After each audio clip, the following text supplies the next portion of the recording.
I'm pleased to be here to welcome everyone as part of the UTS Spotlight series, a series that is designed to bring industry leaders to UTS to share their views about key issues of the day.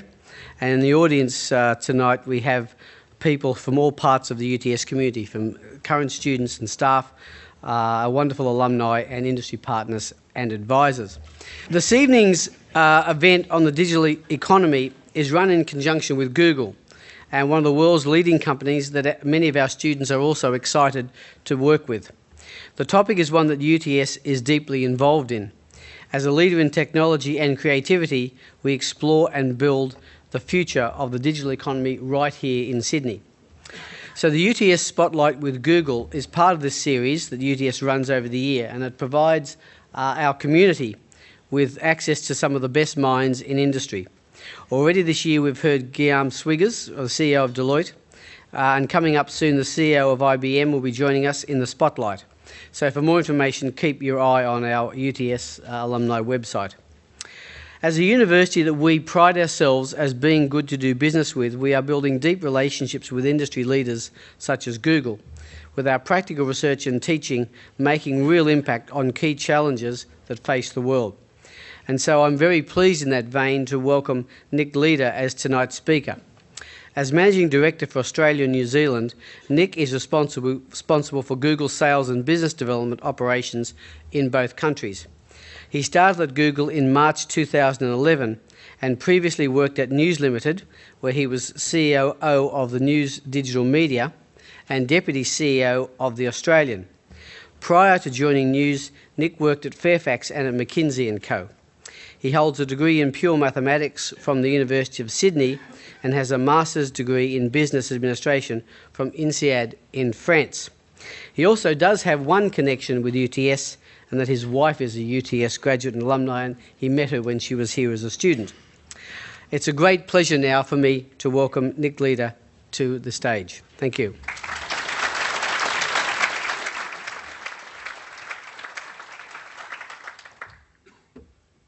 Thank you very much, and well done everyone on making your way through the fog and rain to get here tonight. What I thought I would do, just by way of introduction, is show you something that we've been up to at Google over the last couple of weeks. This launched just a week ago, and I'll explain what it is in just a second.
That is the Google Art project, just to whet your appetite for what is possible and coming in the digital space. And I think personally, this project that we launched last week involved about 6 institutions, galleries in Australia, and joined together with about 100 others from around the world, including Musée d'Orsay, the Tate, the Met, and so forth. It's been a fantastic thing, and I certainly reflect on growing up in Newcastle, having 2 TV stations and one newspaper and some fairly questionable radio as my media diet. And now I look at my 8-year-old who can quickly zoom into a high-res image from the Monet collection, regardless of where that is around the world, and just think it's an incredible change that we're experiencing. Tonight I wanted to do a couple of things. I'd like to talk to you a little bit about the state of digital in Australia, look at who's doing well, look at some lessons, I suppose, from businesses about businesses that are doing a great job, some that aren't, and take out from that what we can learn about maximising the potential of digital for us as a country. So let me start with a few very obvious truths. Firstly, Australians really love the internet, that we all know. We're spending a lot more time on it than we've ever done before. But interestingly, some of the things that we're seeing with the internet in Australia are really now at the cutting edge. So if we look at things like smartphone penetration, Australia has the second highest smartphone penetration in the world behind Singapore. So some of what we're seeing now in terms of the use of mobile phones as a way to connect to the web, we're seeing for the very first time in Australia. We're also starting to see a real blurring of what's in the real world and what's online, and I think the art project's another great example of that. If I'm looking for prices on my mobile phone when I'm in a shop, am I shopping online or am I just shopping? And I think that's a trend that we're seeing more and more, and mobility is certainly driving that. Given the choice between losing their wallet and their mobile phone, more Australians now would prefer to lose their wallet. So that's a big change. Those are some, I think, interesting anecdotes that we see from our own lives. But I think one of the things that we really wanted to do, like to do at Google, is to find out what's really going on out there.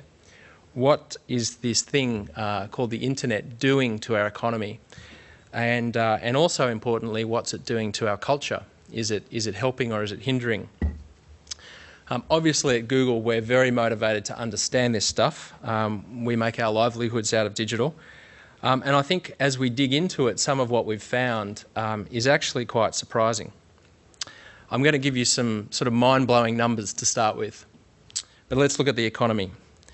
I think the first point to make is the internet is making a really big contribution to the economy. You can forget Facebook and Google. This is actually really important. Last year, we worked with Deloitte Access Economics to do a sizing of the internet's contribution to GDP in Australia, and we think it's over $50 billion. And just to put that into perspective, that means it contributes roughly the same amount as iron ore exports to the Australian economy. There are also some broader benefits which aren't really captured in that GDP number. We all know productivity is a really hard thing to come by in Australia, productivity benefits, but the internet's delivered over $27 billion of productivity benefits to businesses and government each year. And it doesn't just stop there. I think when we start to look at what's going on in households, the numbers get even sort of bigger. And we sort of got a bit embarrassed by how large some of these numbers are, but Deloitte think that the added convenience that people get from being able to use the internet at home to do things like banking, access, shopping, etc., is worth $53 billion to households. And even Google search, the ability to search stuff that you just previously couldn't get your hands on, the consumer value on that is around $7 billion. So there's some very big numbers in terms of its contribution. We are by no means at the end of this boom, and we think that if we just continue along the sort of current paths that we're on now, by 2015, the internet will be worth $70 billion to the economy. It'll be employing not 190,000 people as it does today, but 270,000, and making a big contribution to the economy. But life's not all about money and economics, even though my wife is an economist. What about culture? How are we doing in terms of the cultural health of this country? Aren't we being invaded by US behemoths and content? And how can we possibly defend ourselves against the cultural invasion of ridiculous boy bands and reality TV content. I think the internet, first thing to say about the internet, it is one of the greatest destroyers of barriers that we've ever seen. And you probably each have the technology in your pocket to not only make a film, but also to load it onto the web. That's completely new. As we've seen the barriers to content creation fall, we've seen an explosion in the development of content. At Google, we see this particularly through the lens of YouTube. And now on YouTube, we have 60 hours of content loaded every single minute onto YouTube. So if you start watching YouTube now, you will never catch up. So it's impossible. And we have now 10 million Australians spending 12 hours a month on YouTube watching content. But they're also posting content, lots of it. And I think this is the most exciting bit. We're seeing lots of new voices get a chance to have their ideas expressed and distributed, not just around Australia, but around the world. These people's ideas and voices would just simply never have been heard in the childhood I grew up in Newcastle. Just impossible. Their voices wouldn't have got past the programming directors, and they would never have made the editors' cuts in the newspapers. There are for sure lots of skateboarding dogs and dancing parrots, and I'm certainly not going to defend those as high culture, but nor am I going to say that the internet replaces museums and galleries. But I think what it is doing is giving a voice, in particular in Australia, when we look at what's going on YouTube, to Asian Australian voices, to youth and Indigenous voices. So we're seeing people start to become content creators and distribute content in under their own steam. But it's not just individuals. We also see institutions like the Sydney Opera House using the internet as a way to reach beyond the four walls of the house. They talk about the internet being their 8th stage. And they say now that 20% of people who visit the Sydney Opera House to watch opera also watch opera online, which is a pretty interesting demographic crossover. But even the big guys are doing it too. So the ABC, I hear Mark Scott was here a few talks ago. The ABC's getting fantastic traction with iView. Does over 1 million views a week now on their iView platform. And as Mark said recently, it's now more true than it's ever been that Australians now take a tablet and go to bed. So it's a very nice line. And I think what surprises us about looking at the content space in Australia is when you add it all up, Australia is actually running a trade surplus in online video. So rather than being invaded by overseas content, what we see is that people from overseas spend more time watching content that Australians create than Australians spend watching content that they create. That's a very good sign for our cultural health. Now, I guess you would expect the guy from Google to say, be pretty optimistic about the rise of the internet, and the question is it really all butterflies and beer? And the answer is no, and it's clearly a very big change to the way things get done. And our market-based economy that we have in Australia, like a lot of other countries around the world, we know that this kind of change creates opportunity and destruction. Before I joined Google, I worked for 2 media companies going through this transition, and I know it's not easy, and I know it can be very painful.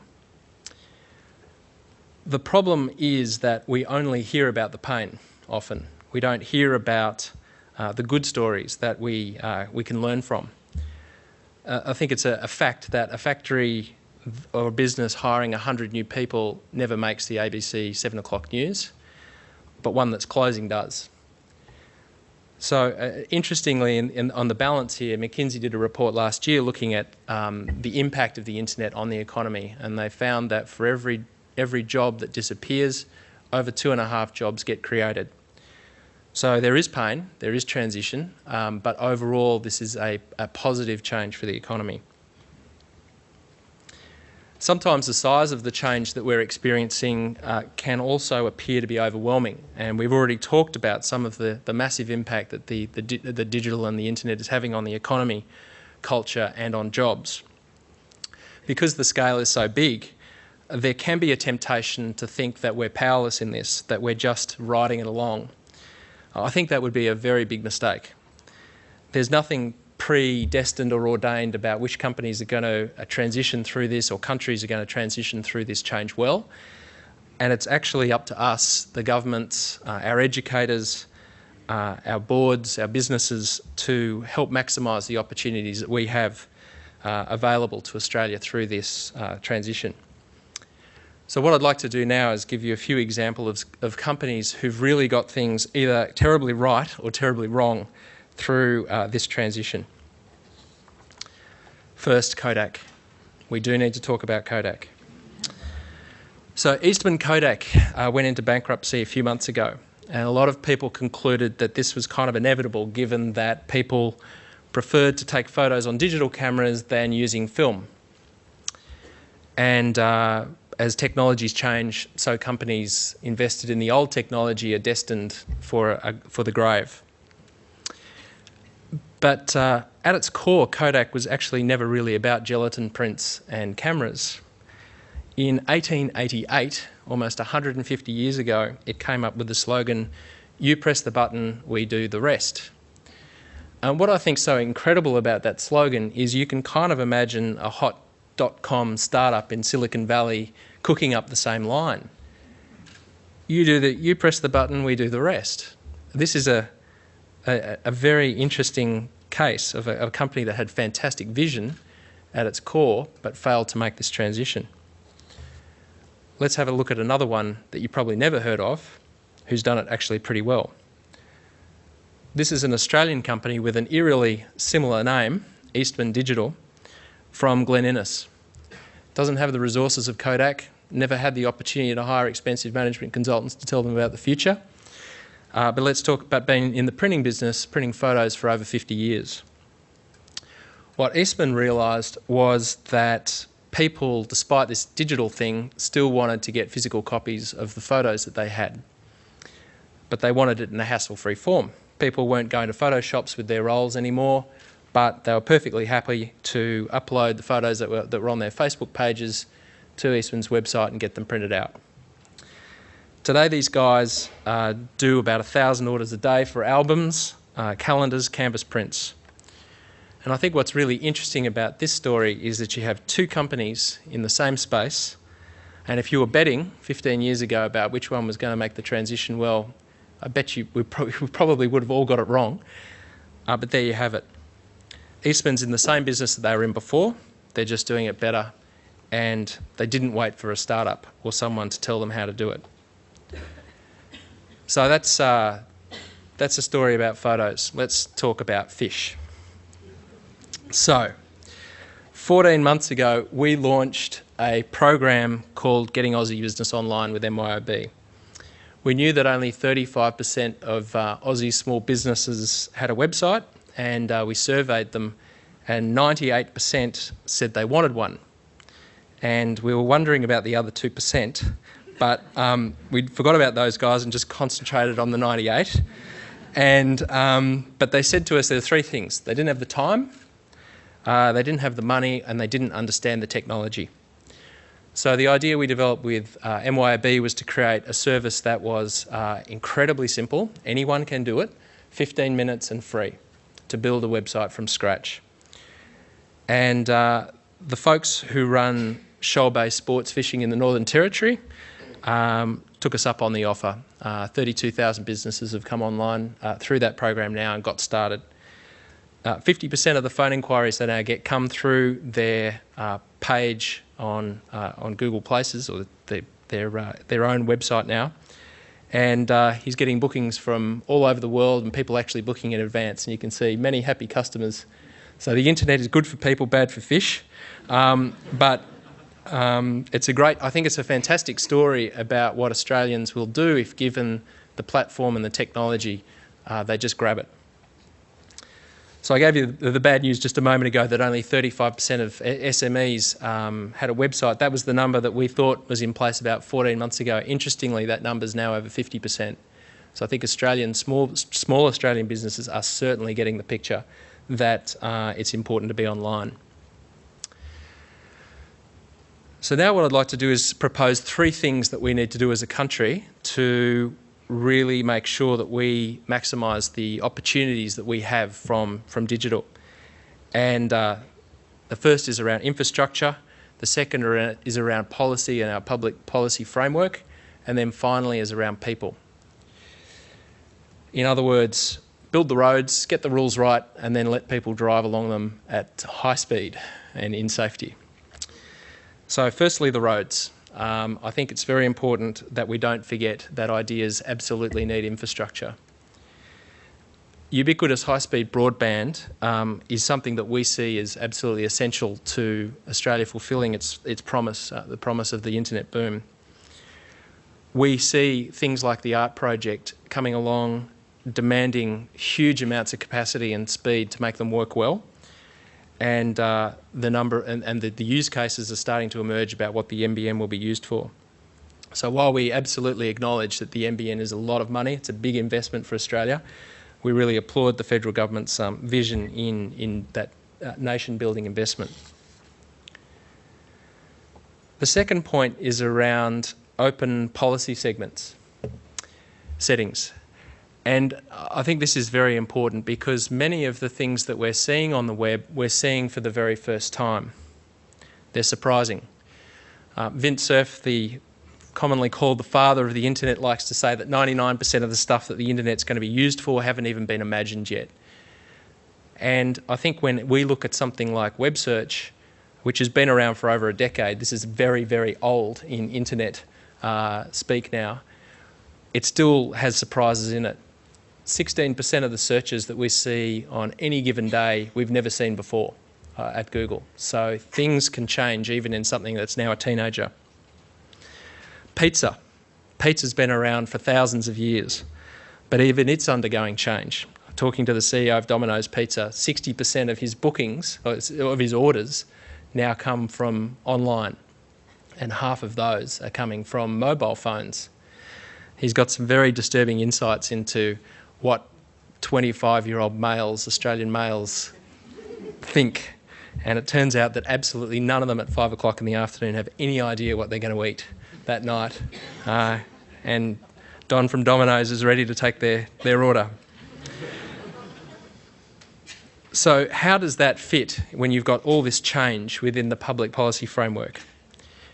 Innovation is a really evolving discipline of study, but I think the research and experience suggests that policymakers need to be ready to adapt themselves to the way of supporting innovation as it happens. One area that we see our current policy framework faces some challenges is around content and media. In the case of media regulation, we need to look at the history and reasons that it was created in the first place. The ideas were around promoting plurality and diversity of voices to ensure that Australians could be heard and can reach a large audience with their ideas. And that absolutely still makes sense. But the conditions that we now live in have completely changed. The historic rationale for media regulation was built around scarcity. There was scarcity of broadband. It cost a lot of money to build printing plants. But now we no longer have those constraints, and we've already talked a little bit about what impact that's having on content creation in this country. We also found through a recent study with BCG that Australian consumers of all ages are happier with the content that they're now getting versus even 3 years ago. They think that the content that they're receiving from both offline and online media has improved in the last 3 years, which I think's amazing. And they're actually spending more time consuming media than they were 3 years ago. So after considering all of that, our conclusion is that the internet is already meeting a number of the key policy goals that were set. For policymakers, sometimes it's a greater challenge to wait and see how things are going to unfold and develop rather than to resist the inevitable calls they're going to get to make changes now. But when we believe when it comes to new media and the role it plays, the smart approach is to let things unfold a little bit, not jump to conclusions, and instead seek to figure out exactly what the benefits are going to be. The risk is that we squash a lot of that innovation that we're starting to see. Lastly, I'd like to talk about the importance of investing in Australians. And I think there's two dimensions here that we think of as important. One is around education, and the second is actually probably more important, and it's about the way that we think. Firstly, on education though, we absolutely need to be making sure that we're bringing through people who understand how all of this stuff works. To be competitive globally in this new digital world, every part of industry needs to understand technology and computing, and it's vital that we equip our kids and the people coming through universities for that tomorrow, not just for their sakes, but for the sakes of the economy and society. And we do think there's a chance that we're at risk of falling behind. At Google in Sydney, we have over 250 engineers in our R&D centre. It's actually one of Google's top 10 research centres in the world. And we know that there is absolutely no replacement for investing in STEM, science, technology, engineering and maths, which is really comforting because I was wondering what all that maths and computer science I did at Sydney Uni would ever come back in use, and here it is. It's critical that we invest in this stuff because ultimately knowing how to play games on an iPad doesn't help you know how to create one, and that's the challenge that we're going to be having in the future. Part of the job we have to do is to get kids excited about science and technology, and we know perhaps better than most how companies and entire industries can be built from the ground up in a very short period of time when people have deep insight into how this stuff works. Upcoming generations of Australians can be equally as innovative, but we need to nurture that scientific talent. We care a lot about making sure that there's enough computer science graduates, not just for ourselves, but for industry more generally. And we see the computer science curricula in Australia growing. It's important that it grows not only the best computational thinkers who we can involve, and rather than just the technicians. But as I said, it's not just about creating the next stream of graduates for Google. It's also about making sure that industry can tap into these people as they're coming through. If you run a business, how are you going to communicate with the guys who are building your website, your mobile apps, the technology backbone on which your company runs? If you work in an advertising agency, how are you going to be able to speak to the creatives? Because the best ones are probably going to be tech savvy. Most kids today are natural technology users, we all know that, but without educational support, few are going to cross that divide and become great creators of software and hardware. So building hard skills is really important, but let's also look at something a little bit more subtle about how we actually think. Lots of Australian businesses, big and small, are really starting to get switched on about digital, understand how to make the most of it. But it's still true that a surprising number don't. I've been working in digital now for 14 years, and I can't quite figure out exactly what is going wrong inside some big businesses and organisations that we see in this country. You meet senior executives quite often who have an Android phone, couldn't live without their iPad. They have their house wired up with broadband within an inch of its life. Their kids are online. They even have, some of these guys even have the ultimate device to look into the future, into the world of the internet, which is a teenager. They have these things. They're on Facebook. They shop online. They use Google even. They know the internet is here and it's now. But when they get to work, they delegate the internet to a group in the corner, often to a silo. It might now be a big group, but they leave it largely quarantined so that they can get on with the important stuff. My sense is this largely comes from a fear of losing what they have. And of doing something new that potentially doesn't work. But I guess the question is, what is the alternative? We know that users are changing their expectations and their behaviour incredibly quickly. And if we don't give ourselves permission to try some new stuff, we're almost, and stick to the old way of doing business, we're almost certain to fail in any case. So far we've talked about the economy, we've talked about culture, and what we need to do to get it right. There's a lot going on. We've talked about some business stories about who's succeeding and the way different businesses are conceptualising their approach to the internet and where that takes them.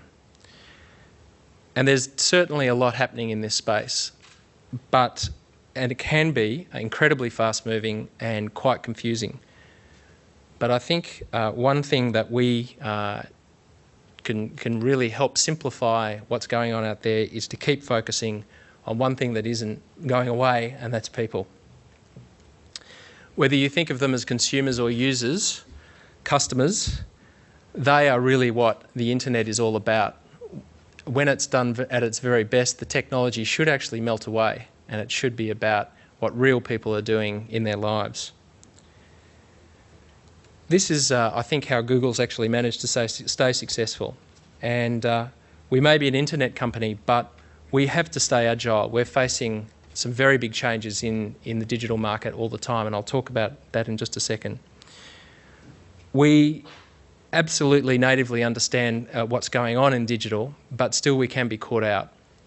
And we need to be able to react to how consumers are changing. And I think one of the biggest ones that we see happening right now is mobility. Our core business is desktop search. That's where we make most of our money. And if you think about it, the arrival of mobile phones wasn't actually necessarily fantastic news for Google. We had a very nice business going in a corner, and suddenly people decided that they would use these new devices to start searching for stuff. The economics of it are completely different, and it's an interesting response, though, the way that Google has actually faced into it. Where it started from, I think, was a realisation that there's no particular rule. Moses did not come down from the mount with a tablet that said, "Thou shalt search the World Wide Web using a desktop computer and your fingers." And what the Google engineers have done is say, okay, that's great, we've been doing it for 13 years, how can we rethink it? What could we do if we started with a clean sheet of paper?